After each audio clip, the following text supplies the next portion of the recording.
दो अनाथ बहनों का कार्तिक स्नान।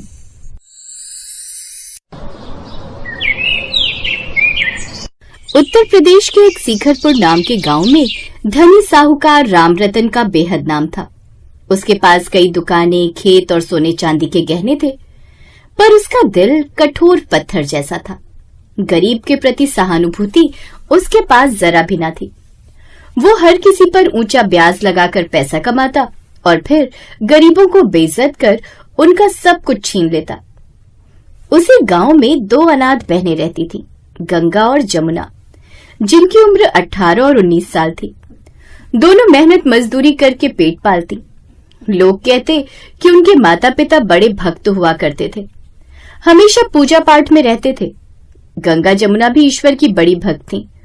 उनकी सबसे बड़ी इच्छा थी कि इस बार कार्तिक मास में गंगा नदी में स्नान करके ईश्वर से अपने दुखों के अंत की प्रार्थना करें। पर ऐसी यात्रा के लिए पैसे कहाँ थे। फिर एक शाम झोपड़ी में, जमुना दीदी देखो ना, छप्पर से पानी टपक रहा है, सर्दी आने वाली है, ऐसे में हमारा कैसे गुजारा होगा। ईश्वर भरोसे बहन, कार्तिक मास में कुछ चमत्कार अवश्य होगा, मुझे पूरा विश्वास है। दीदी, क्या इस बार हम कार्तिक स्नान पर जा पाएंगे? हाँ, गंगा मैया ने चाहा तो जरूर जाएंगे। हम कल ही सेठ से कुछ पैसे उधार लेंगे। ये सुनकर जमुना बड़ी खुश हुई। दरअसल उनकी कई सालों से तमन्ना थी कि वो भी गंगा स्नान के लिए जाए। फिर दोनों के चेहरे पर उम्मीद की हल्की किरण थी। फिर अगले दिन गंगा जमुना साहूकार के पास पहुंची। सेठ जी, हमें कुछ उधार पैसों की जरूरत है। पैसों की जरूरत? लेकिन क्यों? कार्तिक स्नान को जाना है। गरीब ये पूजा पाठ करने लगे। अच्छा, एक शर्त पर पैसा दूंगा। कौन सी शर्त? लौट कर आने पर मेरा खेत 1 महीने मुफ्त में जोतोगी। पहले तो ये सुनकर दोनों बहनें चुप हो गईं, लेकिन फिर बोली, हम तैयार हैं सेठ जी। याद रखना, शर्त तोड़ी तो तुम्हारी झोपड़ी भी मेरी, समझी? फिर साहूकार ने कुछ पैसे दिए, पर उसके मन में दुष्ट योजना छिपी थी। इधर दोनों बहनें बड़ी खुश हुईं, क्योंकि उनके माता पिता की भी बड़ी इच्छा थी कि वो भी कभी गंगा स्नान के लिए जाएं, लेकिन उससे पहले ही एक हादसे में उनकी मौत हो गई। अब माँ बाबा की इच्छा पूरी होगी। हम अपने साथ साथ उनकी तस्वीर भी गंगा स्नान के लिए लेकर जाएंगे, ताकि उनकी भी इच्छा पूर्ण हो सके। अब वो दोनों बहनें कुछ सूखे चने, रोटियां और पानी लेकर निकल पड़ी। रास्ता लंबा था, पर मन में श्रद्धा थी। रात दिन चलते हुए भी गंगा तट पर पहुंच गए। कार्तिक का महीना, नदी किनारे दीपों की कतारें, भक्ति की गूंज, आरती की लहरियों का मोहक दृश्य। दीदी देखो, कितना पावन दृश्य है। हाँ बहन, यही तो हमारी मंजिल है। गंगा मैया स्वयं हमारे सुख दुख सुनेंगी। वे दोनों गंगा मैया का ध्यान कर नदी के तट पर खड़ी हुई। फिर अचानक आकाश में हल्की रोशनी चमकी और जैसे गंगा जल में प्राण उतर आए। महादेव का मंदिर घंटों की आवाज से गूंज उठा। दीदी, मुझे ऐसा लग रहा है जैसे माँ मुझे गोद में ले रही हैं। अपने सारे दुख गंगा मैया को सौंप दो बहन, वो हमारे लिए हमारी माँ समान ही है। दोनों बहनें नदी में उतरी और स्नान करने लगी। तभी उनमें से एक कांप कर बोली, दीदी दीदी, मेरे पैर के पास कुछ है। क्या? पत्थर होगा शायद। नहीं दीदी, ये तो कोई चमत्कार वस्तु है। वो दोनों झुककर देखते हैं तो चमकदार सोने के सिक्कों से भरी थैली निकल आई। अरे, ये तो सोना है। गंगा मैया ने हमारी पुकार सुन ली दीदी, उन्होंने हमारी गरीबी मिटा दी, हम पर कृपा बरसाई। दोनों के दिल में खुशी और डर दोनों साथ आए। नहीं जमुना, ये धन हमारे भाग्य का नहीं हो सकता, किसी का खोया होगा। दीदी, यदि हम इसे ईश्वर के कार्य में लगाएं, मंदिर में दान कर दे तो? ठीक है, मंदिर में चढ़ा देंगे। हम केवल वही लेंगे जो सच्चा हो। अब वो थैली लेकर पंडित जी के पास पहुंची। पंडित जी, हमें ये नदी में मिला है, कृपया मंदिर में रखें। बेटियों, ये तो बहुत बड़ा वरदान है। तुम्हारी श्रद्धा और सच्चाई के कारण माँ गंगा ने ये भेजा है। मंदिर तुम्हें ही ये धन सौंपता है, इससे तुम अपना जीवन सुधार। दोनों बहनों ने आभार स्वरूप सिर झुका दिया। घर लौटते हुए दोनों के मन में नई आशाएं थी। आते ही उन्होंने अपनी टूटी फूटी झोपड़ी की मरम्मत करवा ली, साथ ही घर के लिए राशन पानी भी ले आए। ये बात साहूकार के एक आदमी ने देखी। साथ ही उन दोनों बहनों को बात करते हुए भी सुन लिया। दीदी, अगर वो सोने के सिक्के हमें नहीं मिलते तो ना जाने हमारा क्या होता। सही कहा जमुना, ये सब गंगा मैया की कृपा हम पर बरसी है। सोने के सिक्के? ये बात तो साहूकार जी को बतानी पड़ेगी। क्या आते इतने सब? मैंने तो इन्हें केवल यात्रा पर जाने जितने पैसे ही दिए थे। मुझे लगता है जरूर कहीं चोरी करके आई है दोनों अनाथ बहनें। सेठ जी, अब वो दोनों आपके हाथ से तो गई, समझो। चुप, इनके पास जो भी है सब मेरा होगा, और तुम देखना कैसे मैं इन्हें अपनी नौकर बनाकर रखूंगा। अगले दिन गंगा जमुना साहूकार के पास पहुंची। सेठ जी, हम आपकी शर्त पूरी करेंगे। मैं खेत नहीं चाहता, मुझे पैसा चाहिए। पैसा? पर शर्त तो खेत जोतने की थी। नया नियम है, या तो मुझे 300 सोने के सिक्के दो या अपनी झोपड़ी खाली कर दो। सेठ जी, ये अन्याय है। कानून मेरे हाथ में है, करोगी क्या मेरा? अब जैसा मैं कहता हूँ वैसा करो, नहीं तो ऐसा सबक सिखाऊंगा कि उम्र भर याद रखोगी। अब जल्दी से जाओ और मेरे लिए सोने के सिक्के लेकर आओ, नहीं तो हम तुम्हें चोरी के इल्जाम में अंदर कर देंगे। हाँ हाँ, सही कह रहे हैं, हमें भी लगता है ये गरीब कहीं चोरी कर आई है। सच सच बताओ, तुम्हारे पास इतने पैसे कहाँ से आए? अब गंगा जमुना रोती हुई गंगा मैया को याद करने लगी। उन्होंने हाथ जोड़कर प्रार्थना की, माँ, हमने किसी का धन नहीं छीना, हमें न्याय दिलाओ माँ, हमें न्याय दिलाओ। वो दोनों माँ गंगा की सच्ची भक्त थीं। उनकी पुकार सुनते ही एकदम से आसमान में हलचल मच गई। आकाश में मेघ गरजे, बिजली चमकी, तभी जमीन हिली और साहूकार के हाथ में जो बैग था वो स्वयं खुल गया, जिसमें से सोने के सिक्के एक तेज भंवर में बदलकर बाहर निकल आए। ये देख वो हैरान रह गया। इतने सारे सोने के सिक्के कहाँ से आए? खैर, कहीं से भी आए हो, लेकिन अब ये सब मेरे हैं। अब मैं और भी अमीर हो जाऊंगा। लेकिन तभी उसने जैसे उन सिक्कों को छूना चाहा, तभी एक बिजली उसके पैरों के पास गिरने लगी और वो कांप उठा। ये क्या हो रहा है? बचाओ बचाओ! अरे बाप रे, ये क्या बला है आखिर? फिर जैसे ही गंगा जमुना ने उन सिक्कों को हाथ लगाया तो उन्हें कुछ भी नहीं हुआ। वो सोने के सिक्के उनके हाथ में आ गए। ये चमत्कार देख सभी हैरान रह गए। तभी आसमान से एक आवाज गूंजी, जिस धन में गरीब की आह हो वो धन अभिशाप बनता है। ये सब धन इन दोनों बहनों के लिए है। और साहूकार, तुमने मेरी भक्त गंगा जमुना को दुख पहुंचाने की कोशिश की है, अब मैं तुम्हें नहीं छोड़ू। तभी साहूकार के ऊपर अचानक से ढेर सारे पानी की वर्षा होने लगी। मुझे माफ कर दो, मैं गलत था। अब से किसी गरीब का शोषण नहीं करूंगा। माँ से कहो मुझे माफ कर दे। मनुष्य से गलती होना स्वाभाविक है, लेकिन सुधार ही असली पुण्य है। माँ गंगा न्याय करती है, बदला नहीं। उनकी भक्ति देख सब बड़े खुश हो गए। फिर साहूकार ने उन्हें उनका हक दिया। गांव वालों ने प्रेम और सम्मान से उनका स्वागत किया। उनकी ईमानदारी की चर्चा चारों ओर फैल गई। मंदिर के प्रसाद से भोज का आयोजन किया गया। जय हो गंगा मैया की, गंगा जमुना की भक्ति की जय हो। अब सब लोग उन दोनों की भक्ति की तारीफ करने लगे। गंगा जमुना ने उस धन से विद्यालय और आश्रय गृह बनवाया ताकि कोई अनाथ भूखा न सोए। अब हमारा जीवन दूसरों की सेवा में बीतेगा। यही सच्चा कार्तिक स्नान और सच्ची पूजा है। अब दोनों बहनों के पास किसी भी चीज की कमी नहीं थी और दोनों उस गांव में सबसे अमीर हो गई। साथ ही वो गरीबों की मदद भी करने लगी। श्रद्धा और सत्य की राह कठिन हो सकती है, पर अंत में विजय उन्हीं की होती है। ईश्वर की कृपा केवल उपासना में नहीं, बल्कि ईमानदारी और दया में निहित होती है, जबकि लोभ और अहंकार अंत में मानव को विनाश की ओर ले जाते हैं।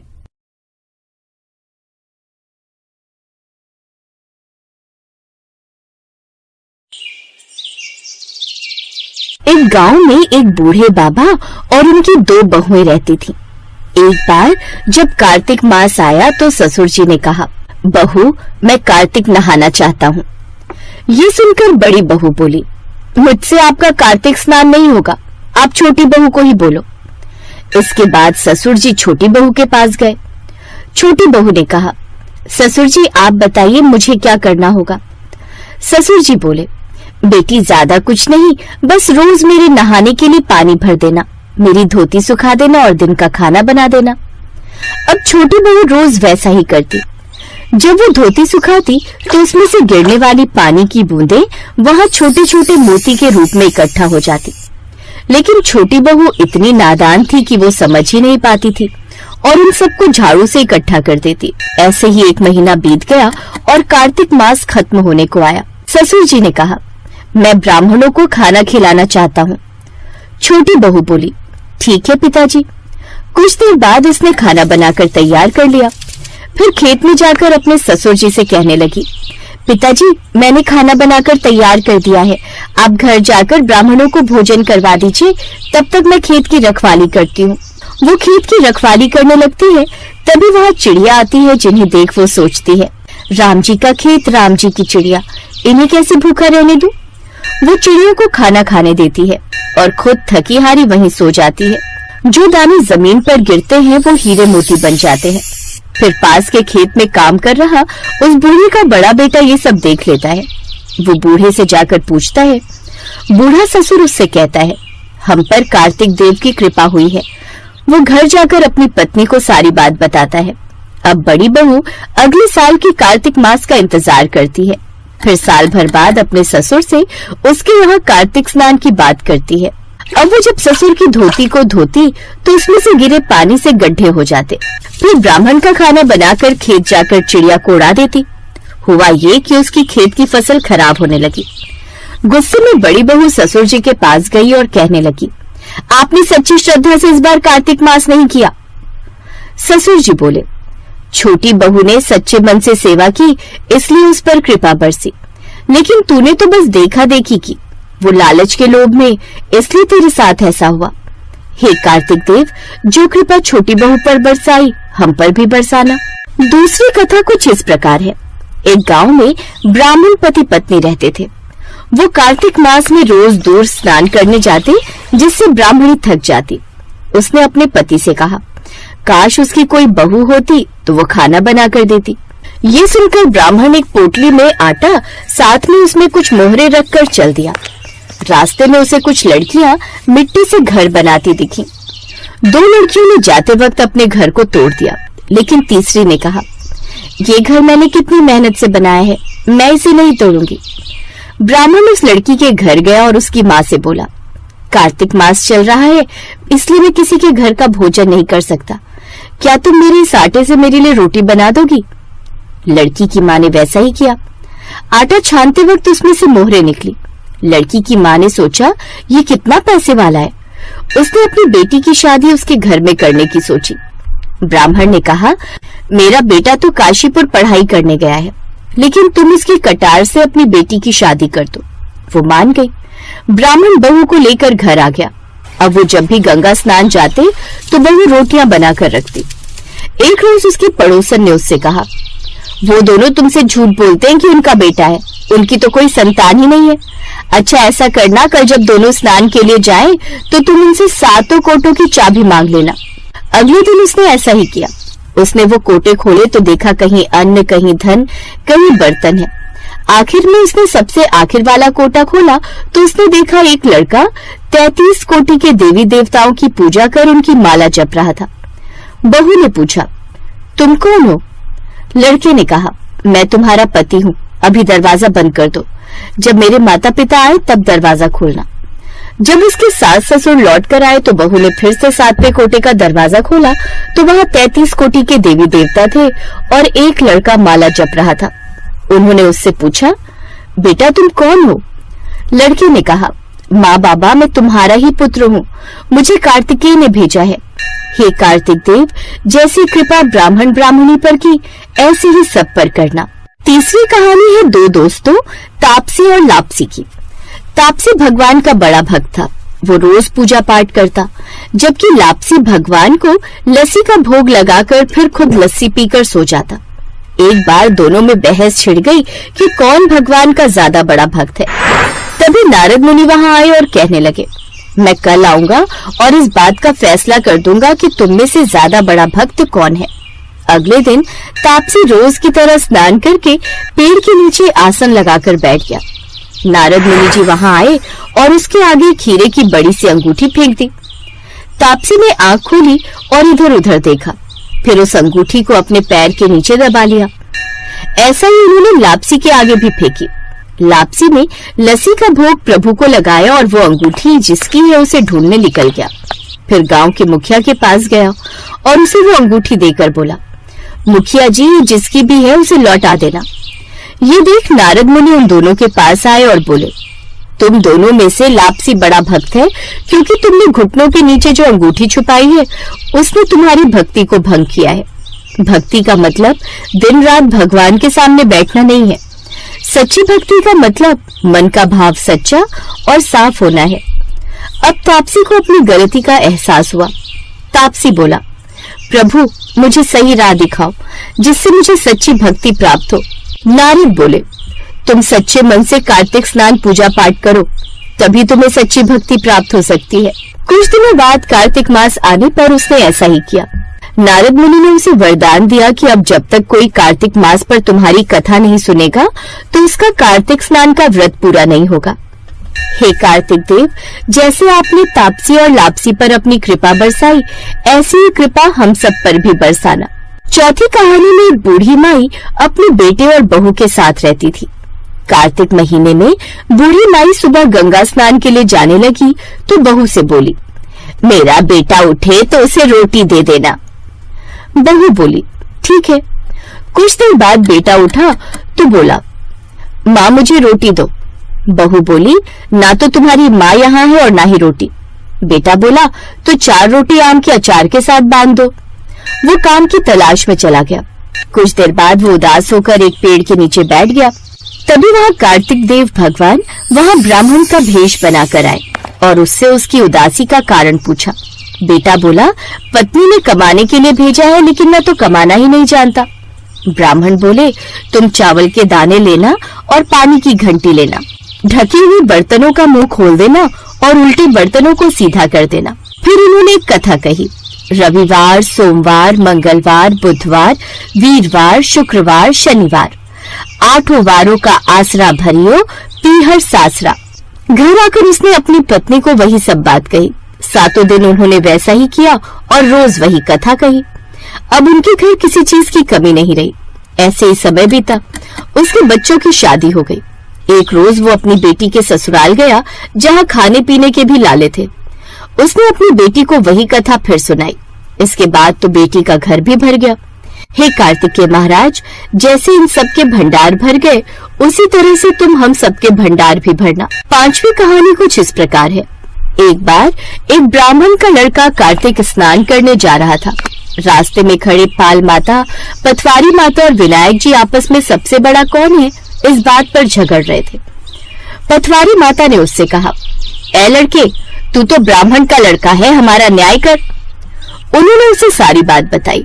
लड़का बोला, पाल माता आप बड़ी हैं, क्योंकि हर व्यक्ति आपके पास आता है तो स्नान आदि कर शुद्ध हो जाता है और आप सबकी रक्षा करती हैं। पटवारी माता आप भी सबसे बड़ी हैं, क्योंकि व्यक्ति कितने भी तीर्थ धाम दान आदि कर ले, लेकिन आपकी पूजा के बिना उसका धाम पूरा नहीं होता। आप ही जीवन को तारती हैं। हे विनायक, हर पूजा में सबसे पहले आपकी ही पूजा की जाती है। आपके बिना कोई भी कार्य सिद्ध नहीं होते, इसलिए आप तीनों ही बड़े हैं। उसकी चतुराई से तीनों ही देवता प्रसन्न हुए और बोले, लड़के, तुमने तो हम सबको बड़ा बना दिया, सदा सुखी रहो। उन्होंने ब्राह्मण के बेटे को कुछ जौ के दाने दिए और चले गए। लड़के ने सोचा ये तो घाटे का सौदा रहा, इतना समय बर्बाद किया और मिला क्या, ये जौ के दाने। घर आकर उसने सारी बात अपनी माँ को बताई। माँ ने पोटली खोली तो वो जौ के दाने हीरे जवाहरात बन चुके थे। ये देख दोनों माँ बेटे बहुत खुश हुए। हे कार्तिक महाराज, जैसी कृपा आपने माँ बेटे पर बरसाई, ऐसी ही हम सब पर बरसाना। जय कार्तिकेय महाराज। इस प्रकार की रोचक कहानियों को सुनने के लिए हमारे इस चैनल को लाइक, शेयर और सब्सक्राइब करें और हाँ, बेल आइकन जरूर दबाएं ताकि रोचक कहानियों का नोटिफिकेशन सबसे पहले आप तक पहुँचे। नमस्कार।